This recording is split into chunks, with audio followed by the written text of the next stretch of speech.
go. In April 2007, a student walked into the Virginia State Polytechnic with a gun, and by the time he was done, America was left in mourning. Too many years, too many decades now. We grieve for the terrible loss of life. Today, we flip through the pages of history as we take a trip back in time to some of the bloodiest days on American soil. These are the 10 deadliest school shooters in U.S. history. Number 10, the Virginia Tech shooting. April 16, 2007, a day that will remain forever etched in the memories of every American. On this day, the United States experienced the deadliest school shooting in history, which left 32 people dead and 17 injured. The perpetrator was a 23-year-old South Korean guy by the name of Seung-Hwae Cho. Cho had moved to the United States and was a student at Virginia Polytechnic Institute and State University at the time. The whole ordeal began around 7:15 a.m. on that fateful day, when Cho entered the campus armed to the teeth and promptly took the lives of his first two victims, a female freshman and a male resident assistant. He immediately disappeared into the crowd, and although the police were on the scene, they couldn't confirm the identity of the shooter yet. Instead of pursuing the real perpetrator, the cops set their sights on the female victim's boyfriend as they tried to play the incident as a domestic violence case. But Cho's thirst for blood was not yet satisfied. So, around 9:40 a.m., he entered a classroom building, armed with a 9mm handgun, a .22 caliber handgun, and hundreds of rounds of ammunition. With a sinister plan in mind, Cho first made sure that he blocked many exits by locking many of the main doors. When this was done, he then went from room to room shooting people. It took just 10 minutes for the whole drama to reach a climax, and by the time the dust settled, the shooter himself had taken one last victim. Sadly, he took along 27 students and 5 faculty members, making it the deadliest school shooting in American history. It was indeed a massacre, and even though it's been almost 2 decades since the incident, the echoes of those gunshots still linger in the hearts of everyone who lost a loved one that day. It was a dark day for the people of Virginia and the American people at large. So, what exactly motivated Cho's decision to go commando? Well, a deep dive into his life unveils a man plagued by several mental health issues. Many who knew him before the incident described him as a loner, an introverted young man who mostly kept to himself. But in his mind, he was fighting a losing battle against his demons. He had taken years of bullying and he was still standing strong. His speech and anxiety-related problems didn't make things easy for him, and with each passing day, his mental health deteriorated more and more. By April 18, 2007, the smoke had cleared a bit on the incident. Then, NBC News received a package which Cho had shipped during the gap between the first and second shootings. This special package contained his 1,800-word manifesto, some photographs of him holding a gun, and 27 videos where he compared himself to Jesus Christ, and expressed in many colorful words how much he disliked rich people. Today, his story is passed down in whispered tales and true crime explorations, and it will always be remembered as one of the darkest days in American history. Number 9, Sandy Hook shooting. Very few school shootings have crushed the hearts of the American people like the 2012 Sandy Hook Elementary School shooting, which left 26 people dead, 20 of whom were children. The story has been told many times, but in case you're not familiar with the event, here's a quick rundown. On December 14, 2012, 20-year-old Adam Lanza woke up that morning and decided to unleash terror on the people of Sandy Hook. His first victim was his mother. 52-year-old Nancy Lanza was still in bed that day when her own son fired those 4 fatal shots to the head with a .22 caliber Savage Mark II rifle. But the thirst continued, and soon Lanza was driving down to the elementary school in his mother's car, his mind lost to the thirst for violence. Shortly after 9:35 a.m. that day, Lanza walked to the school's front door, armed with his mother's Bushmaster XM-15E2S rifle, with which he shot his way through a glass panel next to the front entrance of the school, which was locked. He was dressed for action, with his black clothing, yellow earplugs, black hat, and an olive green utility vest. At first, most of the staff didn't recognize that the sounds they were hearing were gunshots. But soon, it was clear as day that this was a mass shooting. After gaining access to the building, Lanza began to sweep room by room, shooting anyone in sight. Many were injured, but only a few fatalities had been recorded until he entered room 8, a first-grade classroom where Lauren Rousseau, a substitute teacher, was trying to hide her students from the shooter. But even though they tried to barricade the door, Lanza was able to force his way in, and by the time he was done, Rousseau, along with Rachel Davino, a behavioral therapist who worked with special needs kids, and 15 of the kids had lost their lives. The sole survivor in the class was a 6-year-old girl who played dead as the whole situation erupted into chaos. After several bone-chilling moments, the final shot came. As the police heard the shot, they knew it was all over. Lanza had taken his own life with his Glock 20F in one of the classrooms. It was an inglorious ending to such a horrifying event. But why did he do it? Unfortunately, we may never know, as Lanza never left any suicide note, nor did he write any manifesto. However, according to some sources, he was said to have been involved in an altercation with some of the staff members at the school. At the end of the day, 2 of the 4 involved lost their lives in the incident. Following this spine-chilling incident, Sandy Hook Elementary School was closed indefinitely, partly because it remains a crime scene. The students were moved to nearby Chalk Hill Middle School. Today, the Sandy Hook shooting is remembered as a blot in American history, and it has strengthened the fight for stricter gun reforms. Number 8. Salvador Ramos. Texas Governor Greg Abbott called him the sheer face of evil, and there couldn't be a better way to describe him. His name was Salvador Ramos, and he committed one of the deadliest school shootings in U.S. history. On May 24, 2022, Salvador Ramos walked into Robb Elementary School and unleashed hell. But this attack was not a surprise. Everyone saw the signs, but no one really did anything about it. The 18-year-old, who was a student at Uvalde High School, had sent a Facebook message to a friend, informing the person that he was planning to shoot an elementary school. But before he proceeded with his plans, his grandmother first received a shot to the face. Then he stole the family truck, and off he went to Robb Elementary School, just before midday. Thankfully, his grandmother survived and was able to call the cops. But Ramos was already well on his way, and after getting as close to the school as he could, he ditched the car and entered the building.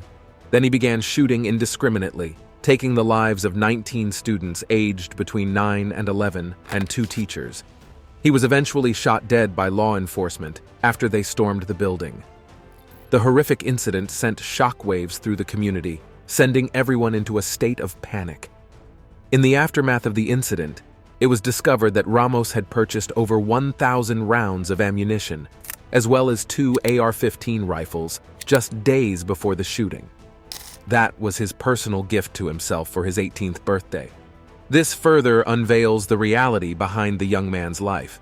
According to many who knew him, Ramos was a man who with many troubles, and most of them were in his mind.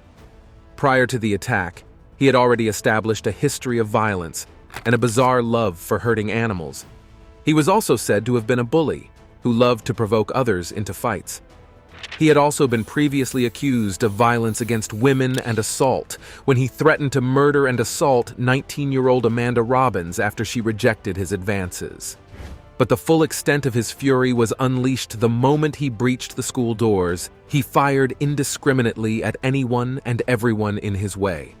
For 70 minutes, teachers and students were at the mercy of a lunatic with a gun. But finally, his short reign of terror was brought to an end by a Border Patrol agent. Today, his story continues to spark streams of tears and sadness as the people of Uvalde continue to grapple with the aftermath of the tragic event. Number 7. Charles Whitman. This next story takes us back to August 1, 1966, a day that would turn out to be one of the bloodiest days in the city of Austin, Texas. By the time the sun went down on this fateful day, a total of 17 people had lost their lives and about 31 people were treated for serious injuries. But before the storm raged, there was a deceptive calm. The day before the shooting, 25-year-old Charles Whitman walked into a hardware store to purchase a pair of binoculars and a knife, along with some Spam from a 7-Eleven convenience store. From there, he went to pick his wife up from her summer job as a telephone operator, after which he then met his mother for lunch at the Wyatt cafeteria, which was quite close to the school Whitman was planning to shoot up the next day. After meeting up with several other appointments that day, Whitman finally settled into his home at around 6:45 p.m., and then he began typing his suicide note. A portion of it read, "I don't quite understand what it is that compels me to type this letter. Perhaps it is to leave some vague reason for the actions I have recently performed. I don't really understand myself these days." With these disturbing words, the former U.S. Marine put down the mental troubles he had struggled with over the years, and even added a request for an autopsy on his remains to determine whether there had been a biological cause for his constant headaches. However, he never mentioned the planned attack at the university. Although he dropped several hints that he was about to do something really terrible, he never mentioned what exactly he planned to do. But as the midnight clock chimed on August 1st, Whitman drove to his mother's apartment at 1212 Guadalupe Street and ended her life with a knife to the heart. He then left a handwritten note beside her body. A portion of it read, "To whom it may concern, I have taken my mother's life. I am very upset over having done it." He then moved her body to the bed and covered her with sheets. But he wasn't done yet. He then drove straight to his home at 906 Jewel Street, where he would also stab his wife 5 times in the chest as she slept. After also covering her with sheets, he continued with the note he had been working on. In this letter, he asked that a portion of his life insurance should be used to further research on mental illnesses so as to prevent future tragedies like the one he was about to unleash. The following morning at about 11:35 a.m., Whitman arrived at the University of Texas campus in Austin, and to gain entry, he falsely identified himself as a research assistant who was there to deliver equipment. He then climbed to the 28th floor of the main building's clock tower, fatally shooting 3 people as he climbed. He soon made it to the observation deck and began shooting sporadically at everyone around. After 96 tense minutes, 14 people were left dead and 31 injured. It took the brave efforts of Patrolman Houston McCoy and Ramiro Martinez of the Austin Police Department to finally neutralize the shooter. The event remained the deadliest school shooting in American history for a very long time, and even today, memories of the event continue to linger in the minds of those present at the time. Number 6. Nicholas Cruz. Valentine's Day, 2018. A day the students of Marjorie Stoneman Douglas High School in Parkland, Florida, will always remember with tears and sadness. It was a time when the United States government faced immense pressure to introduce stricter gun laws, following the tragic 2017 shootings in Paradise, Nevada, and in Sutherland Springs, Texas. But this next one was about to shake the very foundations of the nation. The tragedy unfolded at around 2:19 p.m. on this fateful day, after the perpetrator, Nicholas Cruz, was dropped off at the school by an Uber driver. According to the police report, he was carrying a rifle case and a backpack. He headed to Building 12, a 3-story structure containing 30 classrooms, about 900 students, and 30 teachers. Armed with an AR-15-style semi-automatic rifle, Cruz opened fire indiscriminately at students and teachers. First, 3 students were killed on the spot, and then 6 more died after Cruz fired through the windows of 4 closed classrooms. After murdering even more students, Cruz's weapon later malfunctioned, and he dropped the rifle on the 3rd floor of the building before blending in with the fleeing students. He then walked to a fast food restaurant, before stopping at a mall to get a soda, before continuing his journey. At about 3:41 p.m., police stopped Cruz 2 miles from the school in the Wyndham Lakes neighborhood of Coral Springs and placed him under arrest. Although the shooting lasted just 6 minutes, it remains the deadliest high school shooting in U.S. history. Many heroes were also made that day, like geography teacher Scort Beigel, who was killed after he unlocked a classroom for students to enter and hide from the shooter. Then there's Aaron Weiss, assistant football coach and security guard, who also lost his life while shielding 2 students. Then there's also Chris Hickson, the school's athletic director, who got shot after he ran towards the sound of gunfire to help the fleeing students. The villain of the story would eventually plead guilty to all charges on October 20, 2021, while apologizing profusely for his crimes. As we venture into the dark shadows of the shooter's life, we uncover a trail of behavioral issues and the many red flags that were ignored leading to the shooting. Sadly, no one saw Cruz's behavioral pattern as a problem, nor did anyone report him to law enforcement until he decided to pick up a gun and shoot up a school. Today, Cruz continues to languish in prison and will remain there for the rest of his life after he was sentenced to life imprisonment without the possibility of parole. As heartbreaking as Cruz's story is, though, this next one takes things to a whole new level. Before we go on, here's our subscribers' pick for today. As we explore the stories of America's deadliest school shootings, we are reminded that this epidemic continues to plague our communities till today. Over 40,000 Americans died from gun violence in 2023 alone, and this number continues to rise with each passing day. As we grapple with this problem, we also peer deep into the minds of these shooters. Why do they really do it? Should we really put the blame on their mental health issues? Share your thoughts with us in the comments. Now let's get back to the video. Number 5. Eric Harris and Dylan Klebold.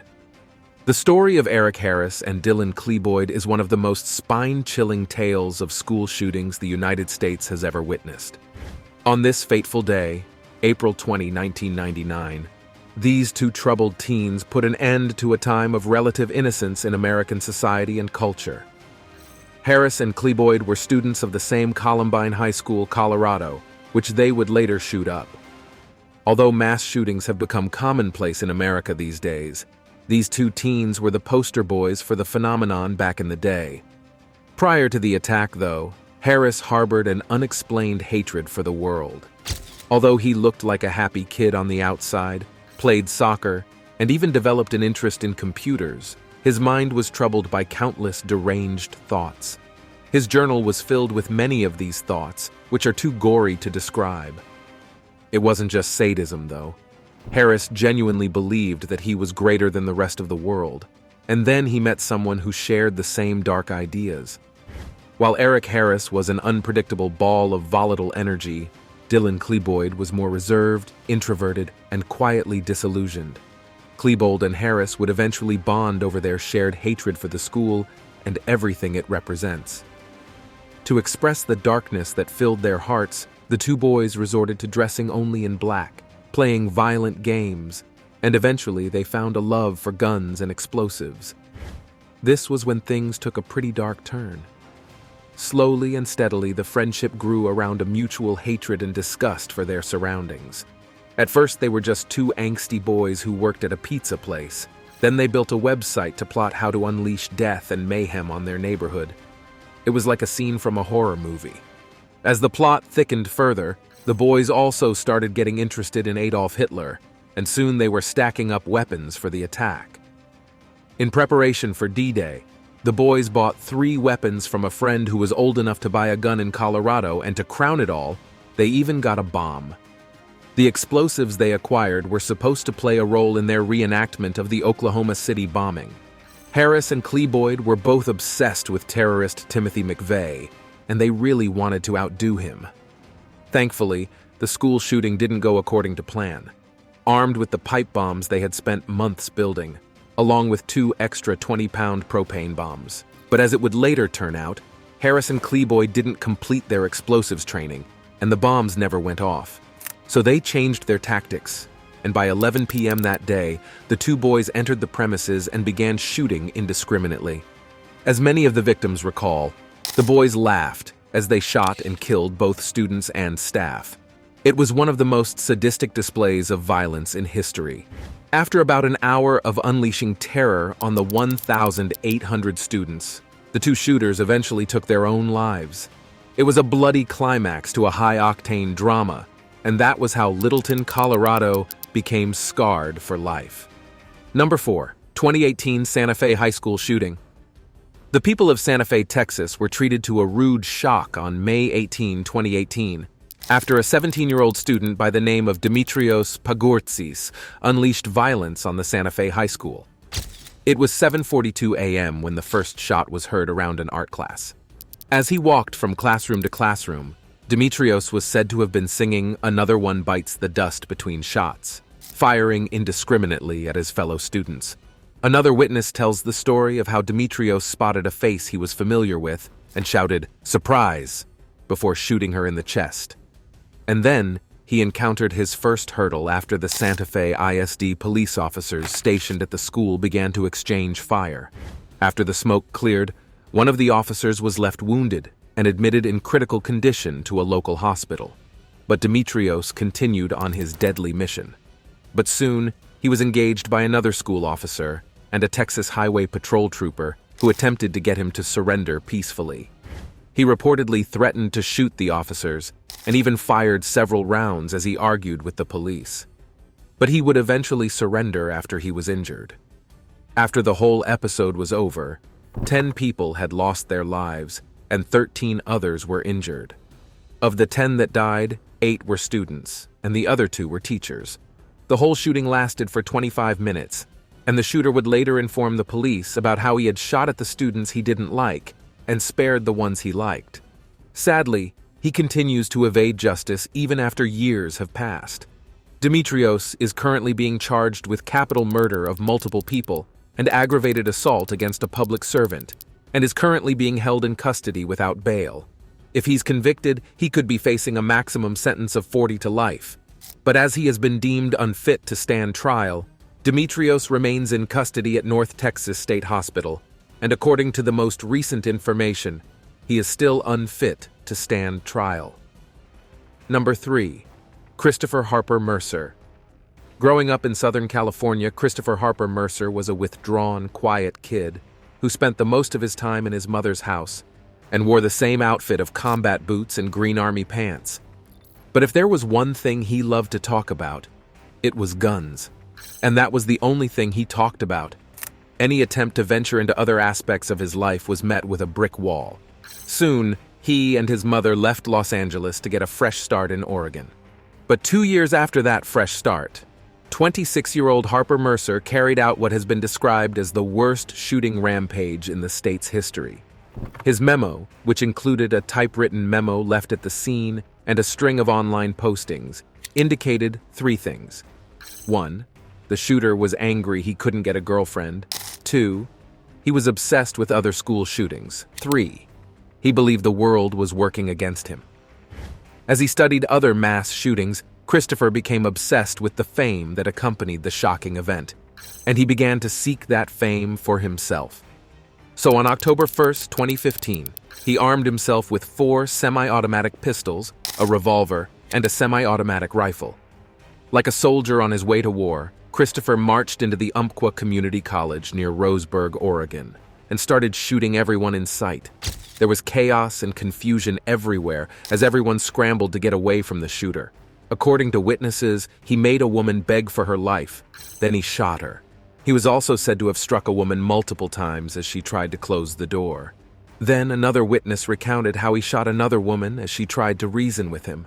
Another victim, identified as Serena Dawn Moore, was said to have been killed after trying to climb back into a wheelchair as ordered by the shooter. But the whole ordeal was finally brought to rest after he began engaging the officers who responded to the scene. After sustaining serious gunshot wounds, Christopher retreated into a classroom and ended his life with a single shot to the head.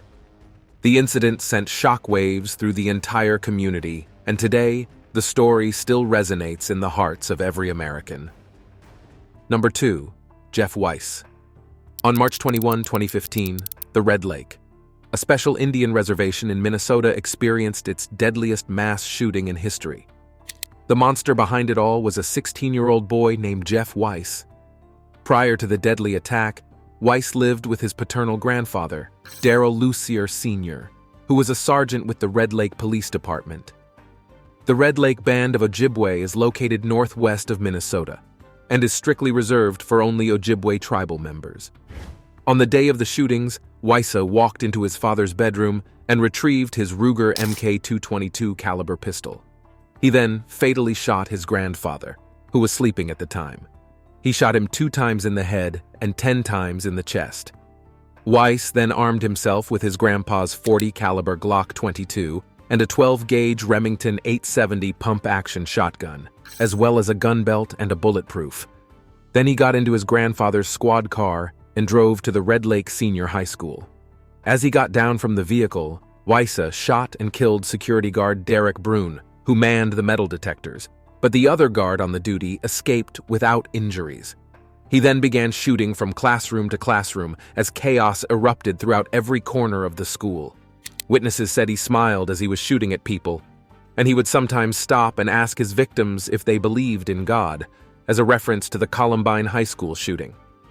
But the police soon arrived on the scene and engaged the shooter in a fierce gunfight. After he was hit 3 times in the lower back, right leg, and right arm, Weiss retreated to the classroom where his victims slept in pools of their own blood. He then rested his chin on his shotgun barrel and fired the final shot. The whole shooting lasted just 9 minutes, but at the end of the day, 10 people had tragically lost their lives, including the shooter himself. Till today, the incident remains the deadliest mass shooting in Minnesota history. Number 1. Audrey Elizabeth Hale. Back in 2023, a deadly mass shooting rocked the Green Hills neighborhood of Nashville, Tennessee, after 28-year-old Aiden Hale, born Audrey Elizabeth Hale, opened fire on an elementary school. The Covenant School became the scene of this bloody display, as Hale, who was a former student of the school, marched in to unleash his fury on both students and teachers. On the day of the shooting, Hale drove to the school after texting an old friend, informing them of her plans. The friend immediately contacted a crisis hotline and then the Davidson County Sheriff's Office. By 10:11, Hale shot through the glass side doors and entered the building. He was armed with 2 rifles and a pistol. About 15 minutes after the shooting started, officers neutralized Hale. In total, he fired 150 rounds, leaving 6 people dead, 3 of whom were students, and the rest were staff. The case was further compounded by the fact that the shooter had no criminal record prior to the attack, so it didn't instantly become clear why he did what he did. The incident sent shockwaves through social media and remains the deadliest mass shooting in Tennessee history. Thank you for watching this video. See you in the next one.